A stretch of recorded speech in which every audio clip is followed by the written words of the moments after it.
Hello, lovely people.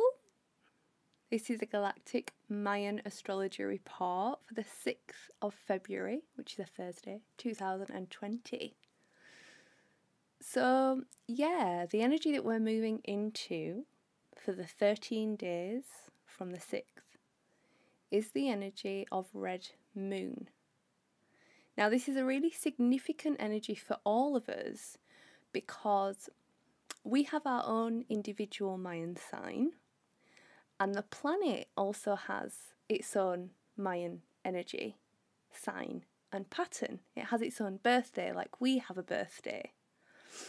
Now, the Mayans saw the Earth's birthday as the 26th of July, which is the same as a lot of ancient cultures, including the Egyptians.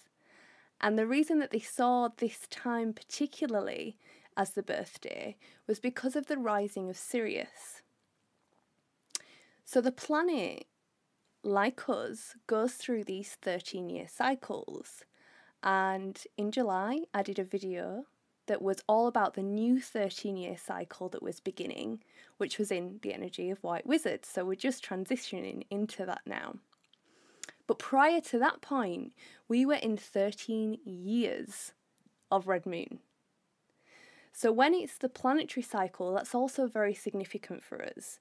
We're all experiencing the wave spells all together all the time. When it's our specific birth wave spell, it's very significant.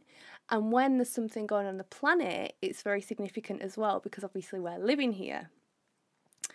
So what we're going to experience within this 13-day wave spell is like a revisit of what was going on for us between 2006 and 2019. All of the trials and tribulations of that time with regard to the energy of red moon. So red moon energy is all about femininity. And I don't mean that in a gendered way, I mean that in an energetic way. So the energy of moon and femininity in that construct is about flowing. It's about our journey of purification so that we can channel the truth of who we are into this reality. Now, when we are conditioned, we're all super conditioned. This is kind of the energy of human beings, is that we are either able to channel and bring all of this incredible stuff through from the heavens and act, as an antenna and a channel system, or if all of that space gets filled, we end up being conditioned computers. And the thing with red moon energy and with feminine energy, divine feminine energy, it's very different to the masculine energy that is kind of rife on the planet at the moment, which is all about control and planning and thinking and this, right, I'm going to schedule that and this and that and I want to get there, so I need to do this. But actually the feminine way is about allowing what wants to come through us to come. It's about surrendering control.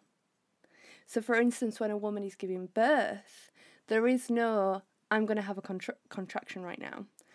There is no, I'm going to push right now. The body does its own thing. And this is the energy, that is really being called on, especially for us on the planet right now, because we've kind of been living out of alignment with this feminine energy.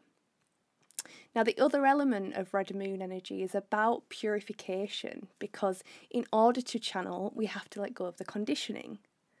So we will have all, especially if we're kind of looking at our stuff, experienced a huge shift during that period between 2006 to 2019, because new energy was wanting to come through us onto the planet. And that meant that a lot of the old healing modalities that we kind of lost with the Great Flood have slowly started to become integrated into normal life. Most people now have heard of energy healing and things like this, and even if they're not into it and they see it as woo-woo, it's something that is collectively, there's an awareness of it on the planet. Now, some would say that that is because of the cycle that we went through within this red moon energy. So within this wave spell, you can expect to be experiencing a purification. You can expect to be given opportunities to let go or to be shown where you hold on. It's a really beautiful time to grid into that creativity. If there are things that you are wanting to purify, if you're wanting to do something around your physical body, if you're wanting to fast, if you're wanting to, do something to purify, this is a really great time to anchor in with that. Even if it's just having an Epsom salts bath, whatever it is for you that is purification, if you want to consciously utilize this energy, it's a great time to be working with purification. It's also a great time to dive into channeling, because that's all we're doing all the time, All of us are constantly channeling, but it depends from what source. Are we channeling from our wound, or are we channeling from spirit and expanse and the energy that's not yet been brought into form, which is, infinitely intelligent? Which are we channeling? And all the time, we're going through different triggers, which means that sometimes we're channeling from that wound and other times we're channeling from source. The more that we work with the wounds, the more that we work with the triggers, the less that we are channeling from there and the more that we're channeling from here. Now, the other element of what we can be channeling from is our ancestral wounding, which is still the trauma. But this is the energy that is really revealed to us within Red Moon, is that we've got an infinite amount of channels that we can be tuned into at any given time, and it's like that button puts us in that thing. When that person says that thing to me, I go into that experience that happened when I was whatever year old. When that thing happens in my life, it links into what my grandmother experienced at that time in her life, which means that I'm channeling her. When I'm free of trigger and when I'm plugging into source and I'm meditating or I'm breathing or I'm doing whatever I do to tune in, I'm up and out.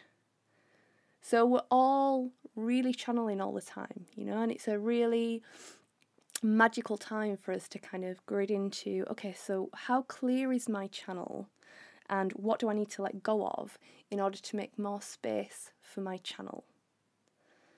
So as I say, this experience of this 13 days is going to be linked to what happened for us around 2006 to 2019. So really grid into what you were permitted to feel that you hadn't previously been able to feel, and the purifications that you went through during this time.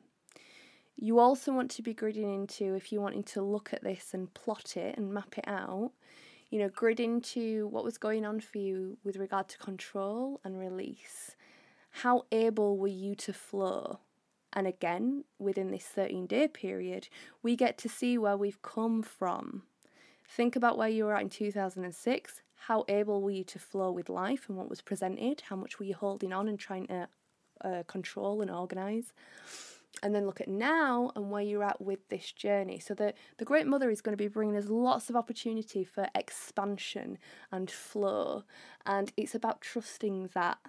We don't know what the next step is. We don't know what's going to come through that door. But if we are being pushed to that door, we have to go there. Whether we like what's on the other side or not, it's always for the greatest good. If we open that door and it's something that's quite scary and frightening, boom, we've got a doorway to our healing. If we open the door and it's something incredible, boom, we're on a fast track to, serving. We're either healing or serving, It's this beautiful space that we're in now on the planet. So one thing that I would like to mention is if you would like to work deeply with astrology and with EFT, get in touch with me, because that is what the beauty of the coaching that I do really offers. It's like, we can kind of see the roots of things and unhook them, as opposed to just kind of blindly going through the psyche. We've got the astrological insight with it as well. Now, I also recently did a podcast with a beautiful woman called Lucy, and you can check that out if you would like to. It was all about unhooking trauma. It was super potent, and yeah, you're able to view that on Twitch TV, and her profile is called Pisces Pixie. So you find Lucy's profile through Pisces Pixie and you'll be able to see the rerun. I might also upload something to YouTube from that podcast as well, but it was very, very potent. So I hope that you have a wonderful wave spell. Flow well, my loves, and I will speak to you again very soon. Take care.